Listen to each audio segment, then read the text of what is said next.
भारतीय राजनीति में आज हम पढ़ने वाले हैं भारतीय न्यायपालिका। यानी भारतीय न्यायपालिका क्या है, इंडिया का जो जुडिशरी सिस्टम है, न्यायपालिका सिस्टम है, वो क्या है, कैसे काम करता है, उसके बारे में हम आज विस्तार से चर्चा करने वाले हैं। न्यायपालिका, सबसे पहले हम देखते हैं कि न्यायपालिका है क्या।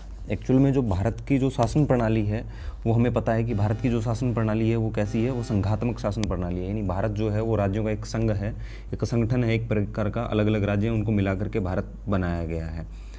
और इसी संघात्मक प्रणाली का जो न्यायपालिका है वो तीसरा पिलर है, थर्ड पिलर जो है वो न्यायपालिका है। यानी यहाँ की शक्तियों, कार्यों का विभाजन जो है वो केंद्र सरकार और राज्य सरकारों के बीच में हुआ है।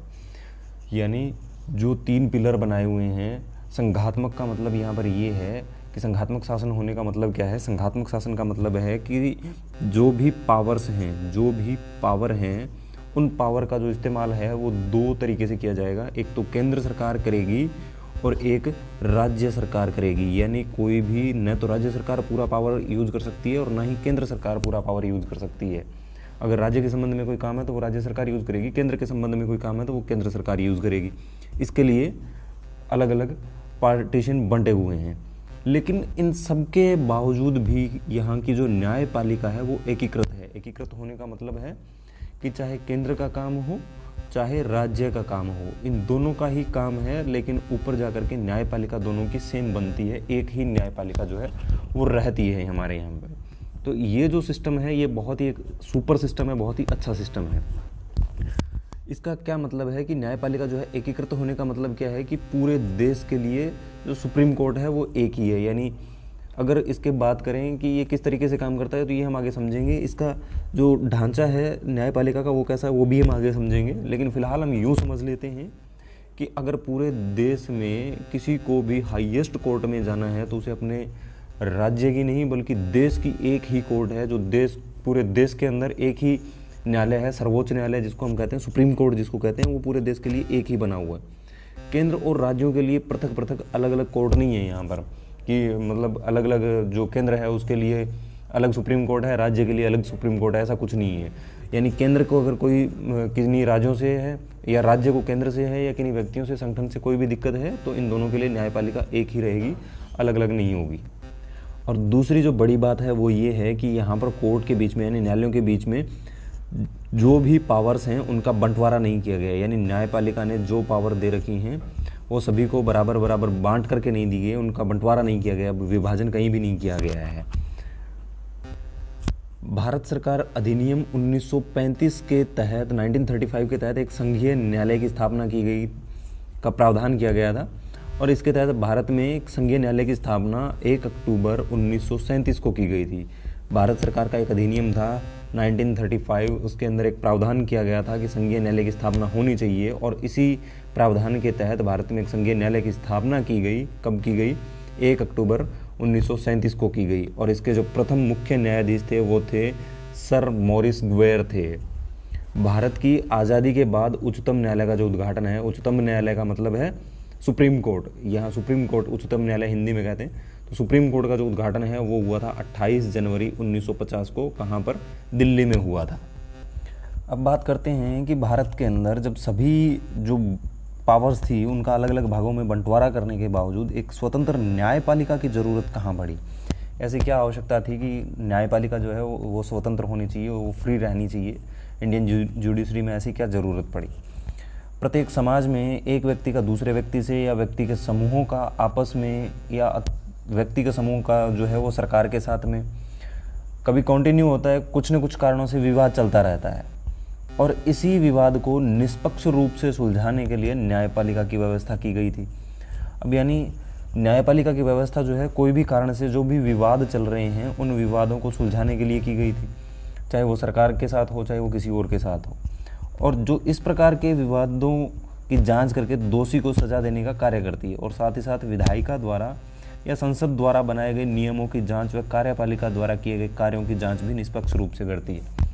अब हम ये सोचते हैं कि यदि न्यायपालिका स्वतंत्र न होकर के या तो कार्यपालिका या संसद के अधीन होती, तो फिर जब संसद के अधीन है तो संसद द्वारा बनाए गए कानूनों की व्याख्या कैसे कर सकती है, समीक्षा कैसे कर सकती है। यानी कानूनों की जो समीक्षा है वो करने का अधिकार सुप्रीम कोर्ट के पास नहीं रहता, न्यायपालिका के पास नहीं रहता। कार्यपालिका के कार्यों की जांच करने का जो अधिकार है वो भी इनके पास में नहीं रहता। यानी कुछ न कुछ जो पावर्स हैं वो न्यायपालिका होकर के भी न्याय नहीं कर पाती, और इसी कारण से न्यायपालिका जो है वो स्वतंत्र की गई थी। इसलिए भारत के अंदर फ्रीडम इंडियन जुडिशरी की स्थापना की गई थी।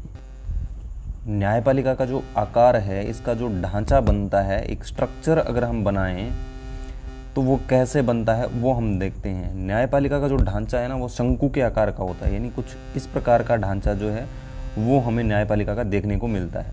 वो क्यों मिलता है और यही ढांचा क्यों बनता है, ये हम देखते हैं कि शंकु के आकार का ढांचा किस तरीके से बनता है। सबसे शिखर पर कौन बैठा होता है? सबसे शिखर पर बैठा है देश की, पूरा देश है मान लीजिए ये, और ये पूरे देश की एक ही कोर्ट है। वो कौन सी है? सुप्रीम कोर्ट है। यानी सर्वोच्च जो कोर्ट है वो यही है, उच्चतम न्यायालय जिसको हम कहते हैं। इसके नीचे है उच्च न्यायालय, तथा उच्च न्यायालय के नीचे है अधीनस्थ न्यायालय।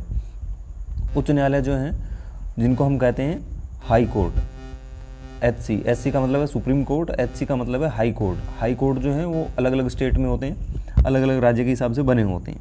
उच्च न्यायालय के नीचे होते हैं अधीनस्थ न्यायालय, जिनको हम डिस्ट्रिक्ट कोर्ट कहते हैं। यानी प्रत्येक जिले के अंदर होता है ये। और जो ये प्रत्येक जिले के अंदर होते हैं वो जब सिविल मामलों की सुनवाई करते हैं तो इनको बोला जाता है जिला न्यायाधीश, और जब आपराधिक यानी क्राइम मामलों की, क्रिमिनल मामलों की सुनवाई करते हैं तो वह कहलाता है सत्र न्यायाधीश। जिला एवं सत्र न्यायाधीश के नीचे होते हैं मुंसिफ मुख्यालय। यहाँ पर होंगे मुंसिफ मुख्यालय या मुंसिफ न्यायालय जिसको हम कहते हैं। और ये भी हर जिले के अंदर एक होते हैं, अनेक होते हैं, सॉरी एक नहीं होते हैं। हर जिले के अंदर तो एक कोर्ट रहेगा। कौन सा कोर्ट रहेगा? जो सिविल और आपराधिक मामलों की सुनवाई करेगा, जिसको हम कहते हैं जिला न्यायाधीश, यानी जिसको हम कहते हैं अधीनस्थ न्यायालय कहते हैं। और अधीनस्थ न्यायालय के नीचे होते हैं मुंसिफ न्यायालय, और मुंसिफ न्यायालय के नीचे अन्य पंचायतें काम करती हैं जो गांव में एक होती है। यानी इसके नीचे भी अभी एक और आएगा। ये कौन सा है? ये है न्याय पंचायत। न्याय पंचायत, ये जो न्याय पंचायत है ये गांव में होती है। तो सबसे ज़्यादा गांव में हो गई। पहले यहाँ पर गांव आए, गांव के बाद में मुंसिफ न्यायालय आए। मुंसिफ न्यायालय जो हर एक डिस्ट्रिक्ट में बहुत सारे होते हैं। मुंसिफ न्यायालय के बाद में आए कौन से? डिस्ट्रिक्ट कोर्ट जो है वो आए, जिला न्यायाधीश जिसको हम कहते हैं वो आए। उसके बाद में आए हर स्टेट का एक हाई कोर्ट आ गया, और उसके बाद में सर्वोच्च कोर्ट जो देश का सुप्रीम कोर्ट है। तो इसलिए हम कह सकते हैं कि नीचे कोर्टों की संख्या बहुत ज़्यादा होती है, और ऊपर जाते जाते ये कोर्ट की संख्या जो है वो घटती जाती है, और अंत में सभी के सभी कोर्ट एक जगह आकर के इकट्ठा होते हैं, जिसको हम सुप्रीम कोर्ट बोलते हैं। तो इसलिए ये जो इसका स्ट्रक्चर बनता है, ये शंकु के आकार का इसका स्ट्रक्चर बनता है। देखिए डायग्राम में जैसा कि हम देख पा रहे हैं, सर्वोच्च न्यायालय है जो कि देश में एक होता है। उच्च न्यायालय है, देश के 24 राज्यों में है। जिला एवं सत्र न्यायालय, ये प्रत्येक जिले में एक होता है। यानी एक, जैसे राजस्थान है, राजस्थान में 33 जिले हैं, तो 33 जिलों में से प्रत्येक जिले में एक जो है वो सत्र न्यायालय होगा, जिला एवं सत्र न्यायालय होगा। और जिला न्यायाधीश कब कहलाएगा? और सत्र न्यायाधीश जब वो आपराधिक मुकदमों की सुनवाई करेगा तब, और सिविल मामलों की सुनवाई करेगा तो वो जिला न्यायाधीश कहलाएगा। और उसके बाद में प्रत्येक जिले के अंदर अनेक होते हैं, वो होते हैं मुंसिफ न्यायालय। ये जो है ये इसके अंडर में काम करते हैं। यानी जिला एवं सत्र न्यायालय के अंडर में मुंसिफ न्यायालय काम करेंगे। और मुंसिफ न्यायालय के अंडर में कौन? न्याय पंचायत, जो ग्राम स्तर पर होती है, प्रत्येक राज्यों में होती है। ग्राम स्तर पर कुछ राज्यों में है, कुछ राज्यों में नहीं है। ये न्याय पंचायत इनको बोला जाता है। तो सबसे अधिक कौन सी पंचायतें हैं? न्याय पंचायतें हो गई प्रत्येक गांव, प्रत्येक जिले के अंदर। और उसके बाद में हो गए एक ही जिले के अंदर बहुत सारे मुंसिफ न्यायालय हो गए।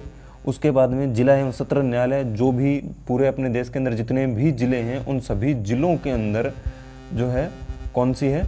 सभी जिलों में जिला एवं सत्र न्यायालय है। और उसके बाद में कौन सी है? उच्च न्यायालय आता है। उच्च न्यायालय का मतलब क्या है? यहाँ पर हाई कोर्ट। और उसके बाद में सुप्रीम कोर्ट आता है जो कि सर्वोच्च न्यायालय है, और ये पूरे देश में एक ही है, सुप्रीम कोर्ट जिसको हम कहते हैं। तो ये हमारे देश की न्यायपालिका का स्ट्रक्चर।